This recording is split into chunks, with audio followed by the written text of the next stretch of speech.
Bonjour à tous, une petite causerie méditative qui va tendre ou se détendre, enfin, tendre de plus en plus vers le silence, voilà, vers le simple fait d'être maintenant.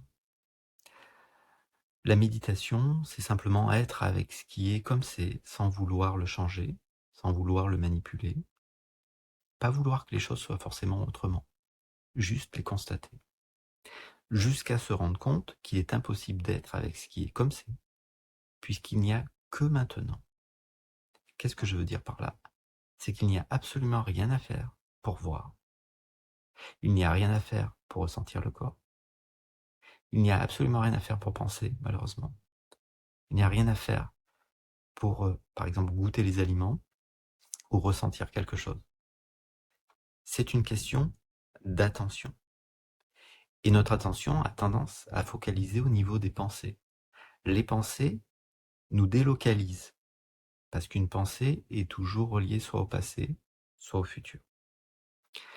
Il n'y a pas de problème, encore une fois, avec le fait de penser, c'est naturel. Par contre, si je n'arrive pas à prendre du recul avec certaines pensées, elles m'amènent à vivre d'autres pensées et donc à me délocaliser toujours davantage. Donc à un moment donné, on peut passer par une illusion. Je dis bien que c'est une illusion qui est nécessaire. L'illusion d'être localisé dans l'espace. Effectivement, on le sait, c'est démontré aujourd'hui par la physique quantique. Le principe de localité est totalement remis en question. Quand vous rentrez dans l'infiniment petit, vous vous rendez compte que cette localisation est totalement incertaine. Au lieu de se lancer dans des sujets qu'on ne maîtrise pas, rentrons dans une observation que l'on a tous faite. Par exemple, vous marchez dans la rue, vous voyez une personne brutalement qui tombe, une vieille dame tombe et qui se fait très très mal. Et au moment où elle se fait très très mal, vous êtes dans l'observation de cette vieille dame. Eh bien, c'est comme si vous pouviez ressentir ce qu'elle ressent. Ça fait comme une décharge dans le corps. On pourrait évoquer aussi le fait que quand on est avec des êtres qui sont en grande difficulté émotionnelle, c'est comme si ça nous vidait au bout d'un moment. Certains d'entre nous, on va ressentir ça. Au contraire, certains d'entre nous, quand on est avec des êtres qui sont plutôt apaisés, ancrés, sereins, on a l'impression que ça nous détend. Alors on ne va pas évoquer les neurones miroirs, on ne va pas évoquer non plus la communication paraverbale ou non verbale. C'est simplement un constat évident. Plus je suis présent, et plus je vais ressentir ce qui se joue à chaque instant. Plus je vais être présent, plus je vais pouvoir prendre du recul potentiellement avec des pensées qui vont potentiellement m'amener à faire des choses que je ne veux pas en réalité. Donc effectivement, on peut avoir cette illusion et, je le répète, il semblerait qu'elle est nécessaire, même s'il n'y a pas de recette déterminée pour tout le monde. Ce principe d'être localisé, de passer par le corps peut être très intéressant parce que si je ne passe pas par le corps, je n'aurai presque jamais l'occasion de voir apparaître mes pensées. Si je ne vois pas apparaître mes pensées, je ne vais pas voir non plus les émotions qui sont potentiellement l'enjeu de ces pensées. Donc l'émotionnel non résolu crée aussi des automatismes. Donc pourquoi être plus présent? Parce que si je ne suis pas plus présent, je fonctionne comme un vieux disque rayé. Donc c'est une invitation, entre guillemets, personnelle, pour mal le dire, à un moment donné, de se dire, est-ce que la manière dont je fonctionne est optimale pour mon bien-être, ou pour ma paix plutôt? Peut-être qu'elle est optimale pour réussir dans le monde, mais ce n'est pas la même chose. Être en paix et être dans une réussite sociale, c'est pas la même chose. Ça ne veut pas dire que quand vous êtes dans une paix, vous ne serez plus en lien social, c'est toujours possible, mais les enjeux seront plus les mêmes. Donc cette pleine présence, voilà, c'est pour ça que je balade mes mains comme ça, comme si on ramenait l'attention ici, à chaque fois qu'on voyait que les pensées apparaissent. Il ne s'agit pas de vouloir changer les pensées. Il ne s'agit pas de se dire « je ne devrais pas penser ça ». C'est juste constater que la pensée est un phénomène qui est parfois nécessaire. S'identifier à son corps et s'habiller le matin passe par une pensée. Une pensée subtile, mais passe par une pensée. Donc il ne s'agit pas de détruire le mental. Il s'agit de dépasser l'idée que je dois suivre mes pensées. Alors on n'est pas aidé, bien sûr. En Occident, il y a une phrase qui a été sortie de son contexte. Je pense donc je suis. Évidemment, ça ne tient pas à l'analyse. Je pense donc je fais des choses que je ne veux pas. Si vous regardez bien. Certaines personnes se sont promis aujourd'hui, par exemple, de ne pas manger de sucre, de gâteaux sucrés. Et pourtant, au fil et à mesure que la journée va passer, à un moment donné, là, il y a une pensée qui va dire « Ah, je mangerais bien un petit brownie quand même. » Et c'est parti. Donc je pense m'amène potentiellement aussi à faire des choses que je ne veux pas. Donc ne confondons pas la conscience que nous sommes, qui est libre de la pensée, et ça aussi c'est démontré aujourd'hui, donc je ne veux pas faire polémique, mais c'est de plus en plus prouvé. Ne confondons pas la conscience que nous sommes, qu'on pourrait voir comme étant observation pure, sans jugement, observer ce qui est, avec effectivement la pensée.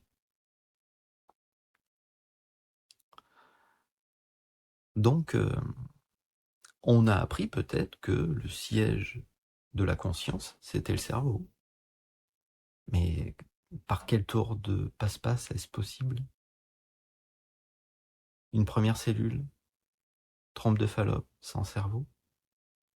Il y a la migration, il y a le tube digestif, enfin colonne vertébrale, tube digestif, excroissance, les organes qui sont créés, 200 millions de neurones, il semblerait.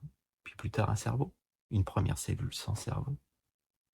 Qui crée un cerveau? Et d'un seul coup, la conscience se déplacerait dans le cerveau?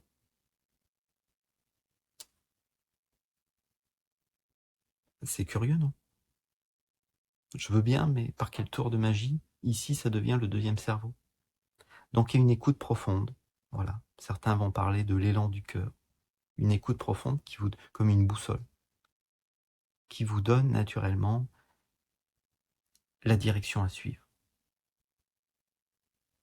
Et c'est l'apport premier de la méditation, c'est de déplacer l'attention qui était chez beaucoup d'entre nous, l'immense majorité d'entre nous, dans une focalisation mentale, de redéplacer cette énergie, pour mal le dire, cette conscience sous les épaules, et goûter tout simplement ce qui se joue ici et agir depuis ici. Mais plus vous êtes ici, et moins vous pouvez faire de mal, même si l'idée de bien et de mal est encore un concept. Certains se diraient, mais si j'écoute plus mes pensées, je vais perdre mes valeurs. Mais en réalité, regardez un petit être, un petit enfant. Il ne fait jamais de mal par cruauté. Il n'y a pas de vice chez un petit être. Si vous commencez à être dans une écoute profonde, si vous vous trahissez plus, si vous vous manipulez plus, si vous vous abandonnez plus, si vous vous rejetez plus non plus, puisque les émotions c'est ici,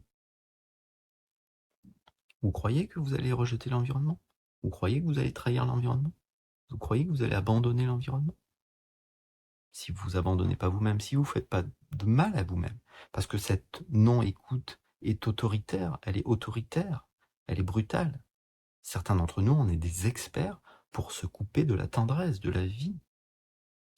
Faut pas s'en vouloir, c'est des programmes, le mental est quelque chose de relativement froid. Il fonctionne par, c'est la dualité. C'est juste ou c'est faux, c'est grand ou c'est petit, c'est tiède ou brûlant, c'est l'équilibre est très difficile. L'acceptation pour le mental est très complexe. L'acceptation est toujours en opposition avec quelque chose. C'est comme ça, le mental est construit par séparation. Après, est-ce que la conscience que vous êtes n'est pas en mesure d'aimer au-delà des paires d'opposés? Si vous êtes une maman et que vous avez des enfants, vous savez que vous pouvez, en conscience, ce cœur, aimer votre enfant même s'il a fait des bêtises ou des grosses bêtises. Donc, pourquoi méditer? Parce que si je ne suis pas plus ici, le mental, alors je vais employer quelque chose de faux, a les pleins pouvoirs. Vous focalisez sur des choses et ça ne s'en changera jamais. Si je ne suis pas plus présent,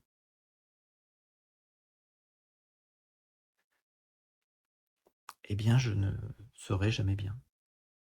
Et comment on va être plus présent? En passant par cette illusion de la localisation.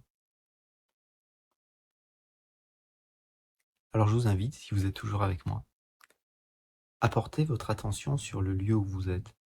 Vous pouvez continuer à regarder cette vidéo si vous souhaitez, bien sûr. Mais est-ce que vous voyez le lieu où vous êtes? Est-ce que vous êtes en mesure de l'observer? Parce que le mental, lui, non.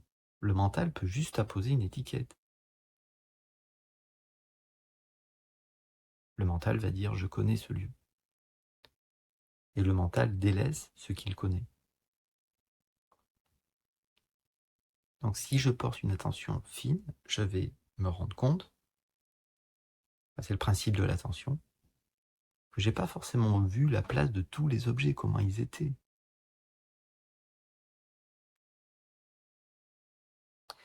Et pourquoi? Parce que pourquoi passer par les sens? Parce que les sens nous localisent. La vue nous localise. Essayez d'écouter s'il y a des sons. Essayez de voir, essayez d'apparaître. Est-ce qu'il y a un silence? Est-ce que j'entends le silence chez moi? Est-ce qu'il y a du bruit?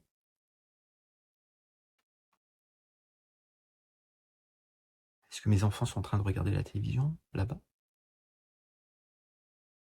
Est-ce que j'entends un bruit de fond qui est la télévision? Est-ce que j'entends un coq? Je ne sais pas si vous entendez, mon voisin a un coq. Tout apparaît et tout disparaît à travers le calme et le silence. Un son apparaît, avant le son il y avait le silence. Émergence du son, maintien du son, effondrement du son, silence.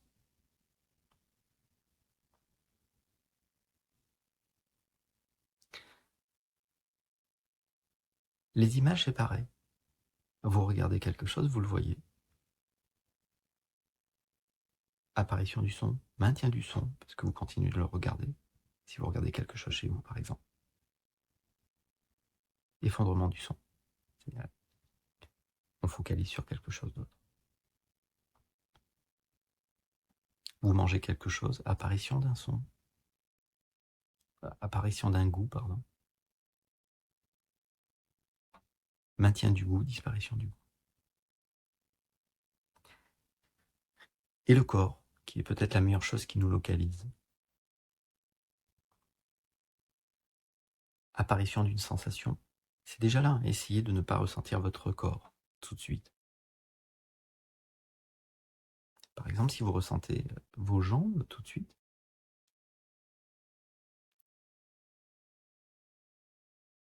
si vous ressentez vos bras,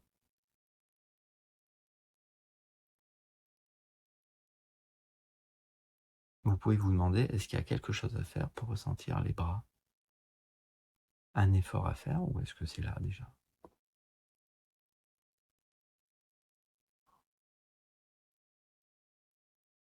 Essayez de ne pas ressentir vos mains, par exemple, et vous ressentez vos mains. Est-ce qu'il y a un effort à faire ou est-ce qu'il n'y a aucun effort à faire? Donc personne médite. Il n'y a pas un méditant qui peut porter son attention sur le corps s'il n'y a aucun effort à faire pour ressentir le corps. C'est pour ça qu'on dit parfois que la méditation commence l'instant où elle s'arrête.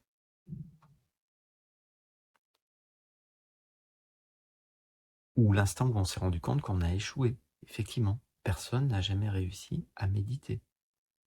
Personne n'a jamais réussi, personne en tant qu'identité séparée, a réussi à porter son attention sur le corps.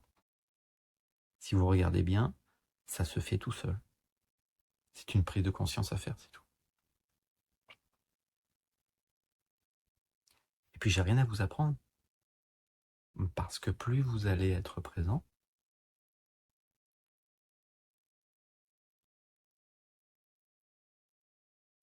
et plus vous allez vous rendre compte qu'il n'y a rien à faire. C'est déjà là. Et c'est là où c'est joyeux. C'est quand il n'y a pas d'effort à faire. De la même manière avec les pensées. Il est inutile de ne plus vouloir penser. Si j'essaye de ne pas penser, je pense. Si je vous dis ne pensez pas à un ours bleu avant ce soir, vous allez penser à un ours bleu. C'est juste de constater qu'il y a quelque chose, cette conscience que je suis, elle est là quand il y a des pensées et quand ça pense plus. Cette conscience que je suis est consciente, par exemple, de ressentir le corps ou de ne pas ressentir le corps. Cette conscience que je suis est consciente de voir le lieu où je suis ou de ne pas le voir. Alors où est cette conscience que je suis? Est-ce qu'elle est localisée ou non?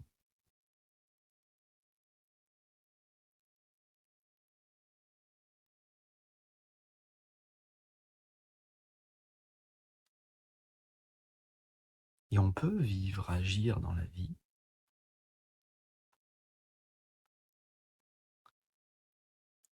tout en étant conscient d'être la conscience. Donc on se voit parler, on se voit bouger la main, on se voit ressentir le corps, on se voit rire intérieurement, on peut se voir aussi tendu, potentiellement. L'illusion vient du fait, la chose à dépasser, c'est de vouloir atteindre un état émotionnel permanent, de bien-être. Il est possible. C'est quelque chose qui, à un moment donné, quand ça sera totalement établi, il n'y aura plus d'émotion. Mais il y a toute une période où ce qui nous fait perdre beaucoup de temps, même s'il n'y a pas de temps à perdre, parce que le temps n'existe pas, on le sait, c'est une illusion, eh bien, quand on veut effectivement faire perdurer un état dans le temps, un état émotionnel dans le temps, c'est là où il s'en va. Parce que c'est une réalité, tout se transforme, tout se modifie. Par contre, ce qui est stable, c'est cette attention, cette conscience qui observe les états. Ce qui observe la tension dans l'épaule tout de suite, et au-delà de la tension dans l'épaule. Le mental pourrait dire j'ai mal, ça me brûle dans l'épaule. C'est un objet. C'est un objet. Vous n'êtes pas obligé de focaliser mentalement sur toutes les petites sources de souffrance. C'est un grand mot, la souffrance. Toutes les petites tensions d'incomplétude. Le mental veut que ça soit autrement, de toute manière. Et hop, vous revenez ici. Mais pas une seconde, pas 2 secondes. Et à un moment donné, vous pouvez vivre depuis ici. Vous pouvez évoquer, parler, vous taire. Le gouvernail est ici. Et après, la vie devient ah ouais, expérimentation joyeuse. Ce qui est joyeux, c'est pas ce qui arrive, ce qui se produit dans la vie. Ce qui est joyeux, c'est cette conscience que je suis et qui voit apparaître tout un tas de choses. Et c'est ça qu'on recherche. Mais pour vivre ça, il faut se localiser. Beaucoup d'entre nous, naturellement, avons déjà entendu ce que j'ai évoqué.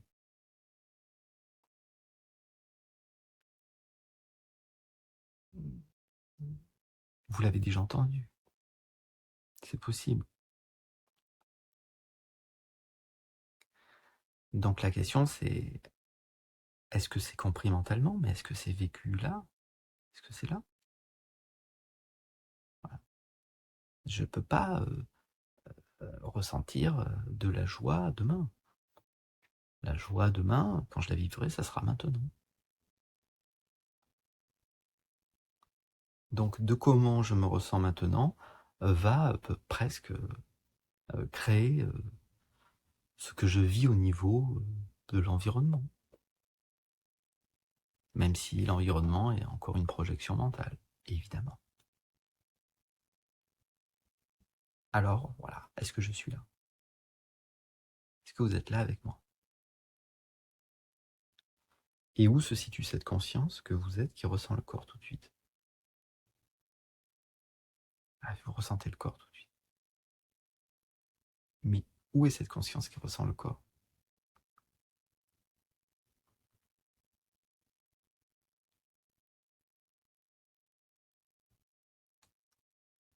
Peut-être que je le saurai jamais.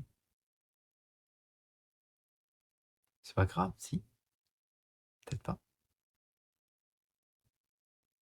Ne pas savoir où je suis, c'est pas grave. Une fois que vous avez trouvé ce que vous êtes, une fois que vous êtes installé, posé, conscient, conscient de ce qui se joue ici à chaque instant, à un moment donné,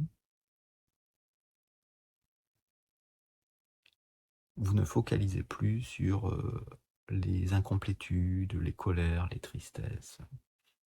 En fait, ce qui se passe, c'est que le fait de ramener consciemment l'attention sous les épaules va être une ouverture aux émotions, aux contractions énergétiques. Vous avez le droit de vous faire aider, hein, parce que beaucoup d'êtres pensent qu'ils n'ont plus besoin de voir des thérapeutes ou autres, parce que voilà, ils sont conscients que tout se joue maintenant. On a le droit de se faire aider. Le discernement. Un discernement qui vient des profondeurs, même si ça n'existe pas, intérieur et extérieur, ça n'existe pas. Si intérieur et extérieur existent, j'aurais jamais pu être touché quand la vieille dame est tombée. Même si à un moment donné, cette qualité de présence vous fait enlever le filtre mental. Donc quand une vieille dame tombe devant vous et vous fait très mal, il y a apparition d'un objet que le mental aurait pu étiqueter comme angoisse, mais ça ne vous appartient pas. Donc il n'y a pas de résistance. Le mental observe et cette conscience que nous sommes ouvre. Et c'est cette ouverture qui permet naturellement à l'émotion ou à la contraction à un moment donné de progressivement se laisser ouais,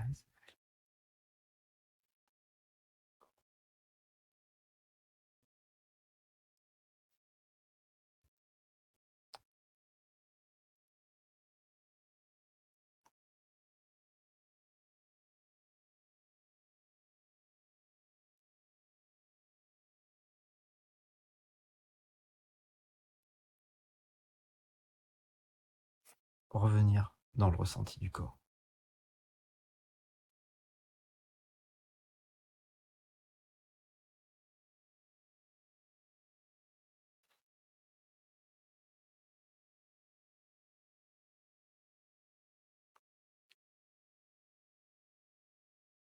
Revenir dans les sons.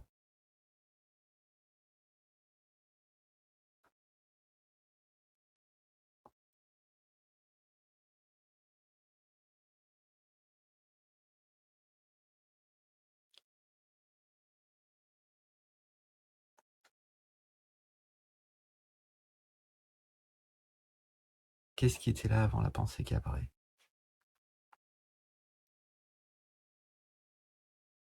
Qu'est-ce qui sera là après la pensée, quand je l'aurai laissé partir? Et qu'est-ce qui était aussi là pendant que je pensais?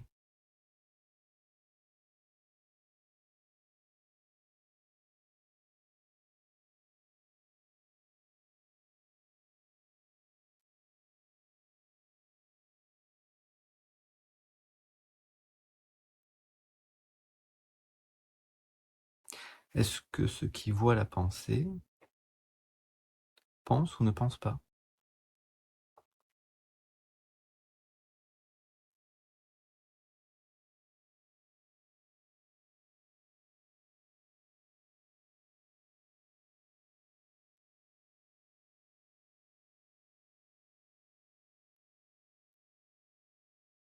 Dans quelques instants, cette petite méditation sera terminée.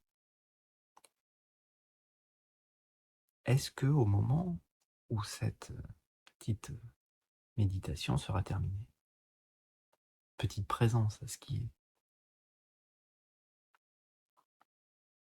quand ça sera terminé, est-ce que je vais continuer à être conscient d'être là, de voir, d'entendre,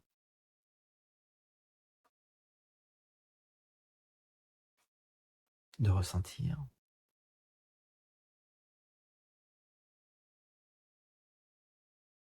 cette présence silencieuse, simple fait d'être,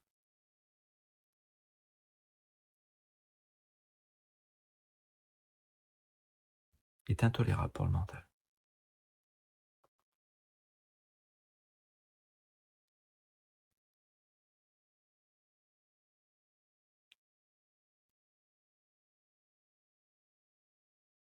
Le mental n'est pas un problème en soi.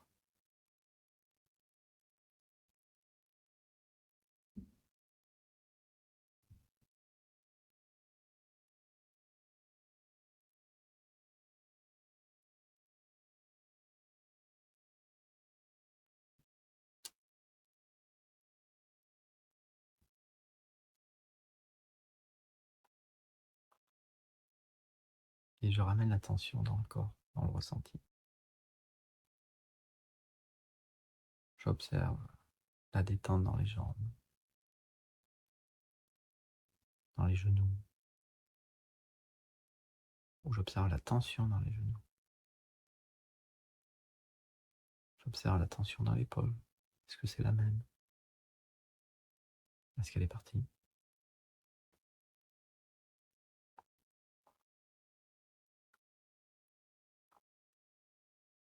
Vous pouvez observer votre respiration.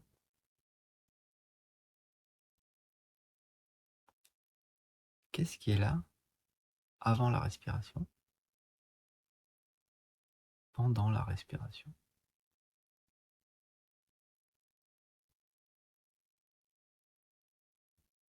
et après la respiration?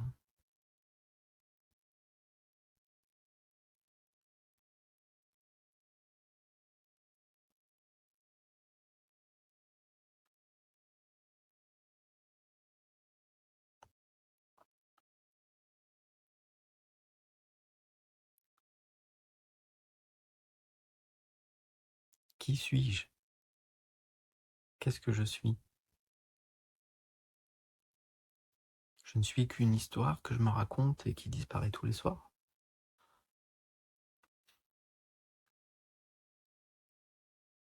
D'où apparaît la pensée je,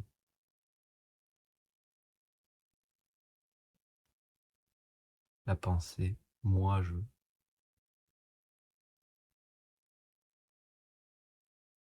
Attention, on n'est pas dans la croyance là, hein. On est dans l'expérimentation directe. Est-ce que réellement je peux trouver par mon observation l'endroit où apparaît la pensée moi je?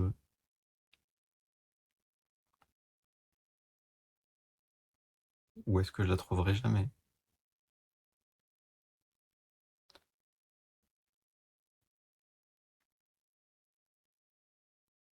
Peut-être.